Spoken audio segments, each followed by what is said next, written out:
Radioscoop, l'invité de la semaine, Stéphanie Loire. Les jeudis soirs sur Radioscoop dès 19h, j'ai le plaisir de recevoir des artistes. C'est la soirée des invités. Ce soir, une musicienne, une figure totalement libre de la pop qui vient de publier un album fort et lumineux, un album qui s'appelle Millennium. Quand Peter Pan s'est perdu, depuis qu'on est des gosses qui font semblant d'être adultes, à la recherche d'une vie promise, d'un monde qu'on idéalise. C'est une artiste ancrée dans son époque que j'aime beaucoup. Elle s'appelle Suzanne. Salut Suzanne. Coucou Stéphanie. Bienvenue sur Radioscoop. Merci pour l'invite. Eh ben, écoute, toujours un plaisir. La dernière fois qu'on s'est vu, c'était pour parler du premier single qui était paru sur cet album Millennium. Désormais, il appartient à tout le monde. Il n'est plus qu'à toi. Quand on vient de révéler un nouvel album, quel est le sentiment ? Le sentiment, ce serait pas un petit peu comme présenter son enfant à ses copines ? C'est ça ? Et que les copines réagissent « Oh, il est mignon !» Tu sais pas trop si elles vont le trouver mignon ou pas vraiment. Tu vois, c'est selon les mots qui vont être employés. Mais en tout cas, juste pour dire que j'arrivais à la fin de cet accouchement, je commençais à me dire « Ok, là, faut libérer le bébé. » Et c'est le cas. Je pense que la première soirée, c'est toujours un peu bizarre parce que les gens me disent « Bah alors, comment tu l'as vécu et tout ?» En fait, j'étais chez moi, les gars. J'étais chez moi. Est-ce qu'on est tenté, est-ce que toi, en l'occurrence, t'es tenté de regarder immédiatement les retours sur les réseaux sociaux ? Immédiatement, je sais pas, mais j'avoue que la première soirée, je l'ai regardée, mais tu sais, il y a un petit effet réveillon. Tu vois, le réveillon, t'arrives à minuit et il y a le grand truc, ouais, tout le monde s'embrasse et tout, et minuit une, c'est déjà fini, retombé, tu vois. C'est retombé. Mais c'est cette espèce de truc où, voilà, ça sort, et en fait, heureusement qu'il y a les commentaires. Bien sûr. Parce que tu sais même pas que les gens peuvent écouter tout à coup tes chansons. Et tu les as gardées pour toi pendant 1 an et demi, 2 ans, et t'es là, et au moment où tu les livres, ça y est, il y a des gens qui réagissent en direct. Je pleure sur la track 3, what, et c'est assez fou. Et ça doit être agréable. Ouais, c'était cool. C'est ce sentiment-là, donc il y a un petit peu d'angoisse. Et puis bon, là, désormais, cet album, il est en train de suivre son chemin. L'accueil sur les réseaux sociaux, globalement, est très bon. Et la critique aussi, très bien accueillie. Donc, j'imagine qu'on fait pas de la musique que pour ça, parce qu'avant tout, c'est pour le public. Maintenant, cet album, tu vas le prendre avec toi sous le bras, puis tu vas le défendre sur scène. Complètement. Je suis assez d'accord avec toi sur le fait que quand on crée la musique, il faut pas aller chercher d'avance l'approbation des autres, parce que je pense que c'est là où tu tues un peu ton essence et ta musique et tout court. Donc il faut faire très attention de ne pas faire ça pour plaire, absolument. Donc tant mieux après, au moment où ça sort, qu'il y ait quelques médias et le public qui soit plutôt content d'entendre cet album. Mais moi j'avais déjà envie d'être très alignée avec moi-même. J'avais envie d'un album qui me ressemble. Ouais, c'est le cas, je pense. Un album où je peux tout dire. Tu vois, je passe de Je t'accuse à Viril à Humanoïde. Enfin, je me suis permise, je pense, de pouvoir tout dire. Et surtout cet album, je l'ai pensé beaucoup pour la scène.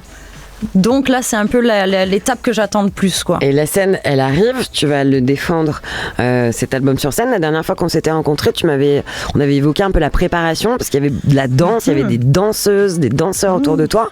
Ça y est, tout est réglé au cordeau, vous êtes prêts ? Écoute, là tu m'as mis une petite presse, mais c'était pas le alors tout est réglé au cordeau. Je suis en train. On est en pleine créa. Ma résidence arrive dans 2 semaines. Mais bon, là, le casting, les danseuses, les chorés, tout ça, je commence à tout monter. Donc il me reste encore un peu de temps, mais bon, le public complète ces salles. Donc ça me motive à me dire, ok, c'est alors bien chaud à la hauteur, avec un cardio au max. Essayer de les incarner, ces chansons, à fond. On va poursuivre l'échange avec Suzanne sur Radioscoop. Radioscoop, l'invité de la semaine, Stéphanie Loire. Suzanne est avec nous ce soir sur Radioscoop, c'est un plaisir de te recevoir. On parle de cet album Millennium, de cette tournée qui est déjà sur les rails, qui va arriver, qui va démarrer avec des grosses salles, des grosses dates, notamment à Lyon au Transborder, ce sera le 23 janvier. Et puis, pour la première fois, tu vas faire le Zénith à Paris. Ce sera le 21 mars. Des grandes salles comme celle-ci, est-ce que ça se prépare en amont différemment de ce que tu as fait jusqu'à présent ? Est-ce que ça fait des guilis dans le bidou, comme on dit ? Alors, les guilis dans le bidou, je les ai, ouais, c'est bon, on déjà, est OK avec la sensation. Par contre, il me semble pas vouloir préparer ce Zénith autrement que toutes les autres salles que j'ai déjà pu faire. Perso, je crois que je suis le genre d'artiste où tu me mets 3 personnes devant, je m'éclaire déjà, enfin, j'ai envie de chanter, j'ai envie de donner. Donc en fait, qu'il y ait 3 personnes dans une petite salle avec de la moquette ou qu'il y ait un énorme Zénith avec je sais pas combien de personnes, je crois qu'à la fin, je serai toujours la même. La recette est la même. Ouais. Et ça te caractérise aussi pas mal, j'ai l'impression, cette posture-là d'être quand même assez droite dans tes pompes depuis le début de ta carrière. T'as choisi un titre pour cet album qui s'appelle Millennium. Comme Peter Pan s'est perdu. Depuis quand on est des gosses qui font semblant d'être adultes à la recherche. Qui évoque à la fois l'an 2000, un monde en mutation. Ouais, c'est complètement ça. En fait, le millénium, pour moi, déjà, c'est la définition qui m'a attrapée. C'est ce nouvel ère commençant par un changement. Je crois qu'on est quand même à un moment de ce millénaire, justement, qui a commencé il y a 25 ans, où on attend ce changement. Nous, je crois que... Et millénial, bon bref, là, la meuf va te faire tout un... Mais je suis milléniale, je suis née dans les années 90. Pour moi, dans ma tête, les années 2000, les voitures allaient voler. On n'y est pas du tout. Non. Bon, voilà, le monde avance. Est-ce qu'il avance vers le bon? Je sais pas. C'est ce que j'essaye de décrire, en tout cas, dans cet album, où je pense avoir fait une espèce de grosse fresque de la société en 2025. Tu vois, je suis une conteuse d'histoires vraies sur fond d'électro, ce que j'étais au début et ce que je suis encore, je crois. Et Millennium, ce mot-là, ça m'a permis de parler de mon époque, mais montrer les enjeux, les grandes questions qu'on se pose, et en même temps donner un peu d'espoir. Je crois pas que ce soit un album et pour plombant. autant, il est lumineux cet album. Ouais, voilà, c'est vrai qu'il y a noir et lumineux en même temps. Il y a du fond. Beaucoup de fond, il y a quelque chose de très ancré dans l'époque, c'est vraiment un marqueur de notre époque, et pour autant on a envie quand même de se lever, de danser et de bouger, donc là-dessus je pense que le deal est vraiment rempli et réussi. Pour toi, tu te sens quand même porte-parole de ta génération, de notre génération? Je me rajeunis. Oh, si, non, je crois que non, t'inquiète, je crois qu'on est pareil. Est-ce que je me sens comme un porte-parole de cette génération? Je crois pas, en fait. Je crois que c'est le public qui porte mes paroles. D'ailleurs, je le vois très bien avec une chanson comme Je t'accuse, tu vois. Je t'accuse, je l'écris moi toute seule dans entre mes quatre murs, et puis finalement, quand je la sors, aujourd'hui, ce jeu est devenu c'est un espèce d'hymne qui m'appartient plus vraiment. Isa, Khadija et Marie, et ma copine Claire, et puis à moi aussi. Et puis toutes celles qui n'ont jamais rien dit, mais t'en as rien à faire, toi.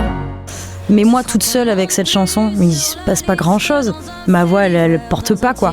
T'as convié beaucoup d'autres personnalités aussi autour de toi, voilà, pour porter ces phrases-là. Toutes ces femmes, tu vois, Andrea Bescon, Catherine Ringer, Caroline Darian, enfin toutes ces personnes en fait qui sont venues nous soutenir sur le clip, et toutes les personnes qui aujourd'hui écoutent cette chanson, la partagent, etc. C'est finalement eux les porte-paroles, je crois.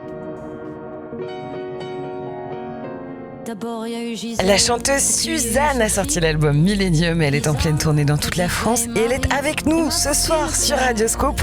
On revient avec elle dans moins de 5 minutes, c'est promis. Radio Scoop, l'invité de la semaine, Stéphanie Loire. La chanteuse Suzanne est mon invitée du jeudi ce soir sur Radio Scoop. On parle de son album Millennium, de sa tournée et de sa musique.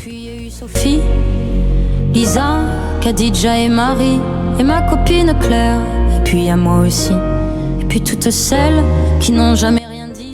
Il y a quand même quelque chose de sociologique dans ta musique et dans tes textes, c'est-à-dire on sent que tu observes vraiment ce qui se passe dans le monde autour de toi, dans l'époque qu'on traverse. Pour toi aussi, c'est une manière de faire changer, de faire évoluer les choses, de les dire en les chantant. C'est vrai qu'il y a un petit côté, je dis souvent que j'écoutais des chanteurs d'époque aussi, tu vois, Piaf, Brel, parce que je trouve que Renaud aussi, parce qu'ils racontaient bien leur moment, quoi, leur vie à ce moment-là, et je crois que c'est ce que j'aime faire. Je me suis complètement perdue dans la question. Excuse-moi. Eh ben, peut-être ça voudrait dire que c'était pas une bonne question. si, en plus, j'avais trop à dire, justement. Non, mais oui, je parlais du fait qu'il y avait une démarche un peu sociologique d'observation dans tes textes. Donc oui, ça part beaucoup de là. Je crois que quand j'ai commencé à écrire des textes, j'étais serveuse dans un petit resto à Paris. Je venais d'arriver du Sud avec mon train Ouigo. Et il y avait déjà cette envie de regarder les autres, le monde, de le raconter. J'avais un peu de mal à écrire en jeu sur le premier album, là où sur celui-ci il est complètement incarné, le jeu. Ouais, là il y a du jeu, donc j'arrive à mettre, je pense, de l'intime mais qui devient universel, et en même temps que ce soit, voilà, encore une fois, dansant, assez cash et réaliste. Ouais, je pense que je suis une chanteuse réaliste pour le coup, donc j'observe et je recrache un petit peu ce que je vois. T'as dit que donner son avis en tant que femme, c'était un acte politique en lui-même. Je pense, ouais. Ouais, mais bien sûr. Être une femme artiste, musicienne et chanteuse, c'est un engagement en soi. Ouais, je crois que choisir de faire ça dans sa vie, se lever un matin et dire ok, je suis une nana, je vais prendre ma voix, ma plume, mon corps, et je vais aller m'exprimer et donner mon opinion sur ce monde. En vrai, oui, je pense que c'est déjà une manière de militer. Et d'ailleurs, si tu regardes, il y a une époque où les femmes ne pouvaient pas écrire sans prendre un prénom masculin. Il y a beaucoup de femmes qui ont dû se travestir pour arriver à donner, par exemple. complètement, qui ont dû se travestir pour pouvoir donner leur opinion. Moi, aujourd'hui, j'arrive dans un monde où on est censé avoir un petit peu évolué. Il y a des femmes qui sont passées avant et qui nous ont ouvert des portes. Mais moi, je crois que chaque fille qui aujourd'hui s'exprime à sa manière, c'est une façon de militer aussi pour les femmes, pour la place qu'on a dans la société, qu'on arrête de raser les murs. Et d'ailleurs, on le voit bien, on me dit souvent que je suis trop féministe. C'est arrivé. On te le dit, ça arrive. Dans l'industrie de la musique. C'est déjà arrivé en interview. Le côté un peu. C'est jamais méchant, mais il y a toujours ce petit côté, t'es un peu féministe quand même. Et le un peu, il veut dire trop, déjà. Tu vois. Mais ce que je trouve marrant, puisqu'au final, j'ai rarement entendu des rappeurs être taxés de trop misogyne. Donc je trouve ça un peu on a encore du chemin à faire, voilà, donc je me donne mon opinion, mais peut-être qu'il n'est pas toujours bienvenu, et je pense être une artiste peut-être un peu clivante en ce sens, mais c'est pas grave. Est-ce que clivant, ça t'empêche de remplir des zéniths aujourd'hui? Non. Donc on va continuer à t'écouter, donner la parole sur Radioscope. On va rester ensemble avec Suzanne, parce que j'aimerais qu'on parle de ton duo avec Youssoupha, mais ça on va le faire en moins de 3 minutes. Reste avec nous. Radioscoop, l'invité de la semaine, Stéphanie Loire. Suzanne est avec nous ce soir sur Radioscoop. Il y a cet album Millennium, cette tournée avec des dates, notamment à Lyon, au Transborder le 23 janvier, à Paris au Zénith le 21 mars. Juste avant qu'on marque une courte pause, je voulais qu'on parle d'un duo dans cet album qui est surprenant avec Youssoupha. Avec Youssoupha. À la vie qu'on mène, aux grands rêves que l'on traîne et qui nous perdent gentiment. C'est quoi la rencontre? Il est né comment? Ce morceau déjà, ça a été le dernier de l'album. Vraiment, on l'a fait en juin avec Youssoupha et c'était vraiment la dernière note de l'album. Et je précise que le titre c'est Plus que moi. Plus que moi, exactement. Youssoupha, il est dans ma playlist depuis quelques années. Ma sœur l'écoutait aussi, ma grande sœur. C'est un rappeur qui fait sa musique depuis plus de 15-20 ans, quoi. Donc Youssoupha, pour moi c'est un gros papa du rap. Complètement. C'est un artiste qui a toujours parlé aussi de sa vision du monde, qui s'engage dans ses textes, et surtout quand j'ai entendu son dernier album Amour Suprême, j'ai adoré la manière dont il a de parler à ses femmes, à lui déjà. Sa fille dans Dieu est grande, Gigi, sa femme, dans une chanson d'amour splendide. Et je me suis dit, ce gars, vu la manière dont il choisit ses mots pour parler des femmes de sa vie, il ne peut qu'être féministe en fait, même sans devoir le dire. Je pense que sa pensée profonde est vraiment féministe. Donc, Youssoupha et moi, d'ailleurs, Je t'accuse est sorti. Et ça a été un des rares à venir me parler en DM en me disant que cette chanson était importante, que c'était très cool de l'avoir écrit. J'ai trouvé ça vraiment... Je me suis dit, bon allez, je crois que la rencontre doit se faire. Donc je lui ai dit, écoute Youss... si je veux finir cet album avec un feat de qualité, je crois que dans ma to-do list de vie, il y a une chanson qui doit être composée avec toi. Et ça matche super bien. Et il m'a dit, vas-y, go, allons-y, on s'est retrouvés en studio et merci de valider. J'aime beaucoup la rencontre. Tu parles souvent, en tout cas parfois, de ton besoin de te réaligner. C'est vrai. Ouais, je l'ai constaté en préparant cet entretien. Est-ce que tu penses que tu l'es aligné là? Ouais, c'est vrai que je parle souvent d'alignement. Pourtant, je suis pas très maniaque comme nana. Je n'aligne rien chez moi, il n'y a rien qu'à aligner. Mais dans ma musique, ouais, je crois que j'aime bien être alignée. Et je pense qu'on parle d'alignement quand on s'est un peu perdu. En général. Ouais. Tu vois, quand tu sais que, merde, à une période, je me suis un peu perdue. Là, donc, ça y est, c'est bon, tu te sens sur le bon rail. Je pense qu'on est toujours prêt parfois à se perdre. Donc, je pense que je fais un métier aussi qui est pas évident sur ça, quand tu commences à avoir un cadre, certains codes, etc. Donc, c'est là-dedans que je dois pas me perdre. Donc, l'alignement, écoute, là, je suis sur le bon fil. Ça a l'air de bien se passer. Ouais. Et justement, tu es en train de mimer, ce que je précise, on fait de la radio avec tes bras. Tu es en mouvement, toi, tu es quelqu'un de mouvement, c'est important pour toi. La danse, c'est un langage important pour toi. Quand tu es sur scène, tu chantes et tu danses. Ça fait partie globalement de l'identité Suzanne. Ouais, je crois que j'ai commencé par la danse déjà, tu vois, à 6-7 ans. On sait pas trop pourquoi on aime les choses à la base, tu vois. Je pense que c'est la musique qui m'a emmenée à la danse parce qu'on danse rarement sur du silence. Mais la danse aujourd'hui, je le sens quand je danse pas. Je suis un peu en dep. Ouais. Quoi, faut dire ce qui est. Je crois que la danse, elle a vraiment un effet vraiment d'endorphine, de dopamine, ça m'aide à non seulement m'exprimer, mais à aller bien. On va terminer cette interview avec un petit jeu. Je te pose une question, tu réponds en un mot. Ok. Le mot que tu dis le plus souvent dans ta vie en général ou dans une journée. Merci. T'as quelqu'un qui a beaucoup de gratitude. Bah, je crois, et puis je croise beaucoup de gens qui font plein de choses pour moi quand même. Ouais. Le lieu où tu te sens le plus libre. La scène, hein, je vais pas être très, très surprenante là-dessus, mais je crois que c'est le moment où tu vois les angoisses, les machins, tout ce que tu peux avoir un peu à porter tous les jours, le temps de la scène, après tu récupères tout, hein, mais le temps de la scène. Après tu reprends le sac à dos. Tu reprends le sac à dos, mais allez voilà. Hop, ça repart avec la tente Quechua. Le geste que tu fais avant de monter sur scène. Toy Toy, touchage de tête, je dis toujours le nom de mon premier album qui déjà, il s'appelait comme ça parce que ça veut dire bonne chance et qu'on se dit ça en danse ou en théâtre et que moi la première fois où je suis montée sur scène on m'a dit Toy Toy, donc toujours. Bah écoute, franchement on va finir là-dessus, moi je te souhaite Toy Toy pour la tournée. Toy Toy pour Millennium, merci. Toy Toy pour Millennium et puis merci pour ce moment. Vous pouvez retrouver l'intégralité de ce moment avec Suzanne sur radioscoop.com et sur l'appli Radioscoop. Toy Toy.